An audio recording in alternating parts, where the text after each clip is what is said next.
Excellency, the bill stipulates that the National Treasury has inclusion of persons with disabilities in Kenya and Constitution. In this respect, Your Excellency,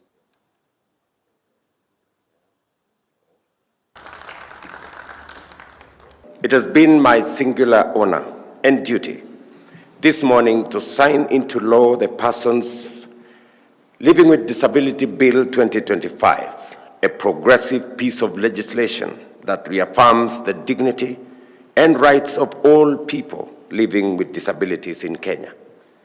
Assenting to the Persons with Disabilities Bill into law concludes the long journey of repealing the Persons with Disabilities Act number 14 of 2003 and marks the beginning of a vital progression towards promoting and safeguarding the rights of citizens living with disability.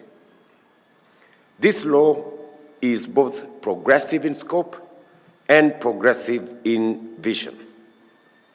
It affirms the rights of persons with disabilities to education, employment, healthcare, political participation, and access to buildings and built environments.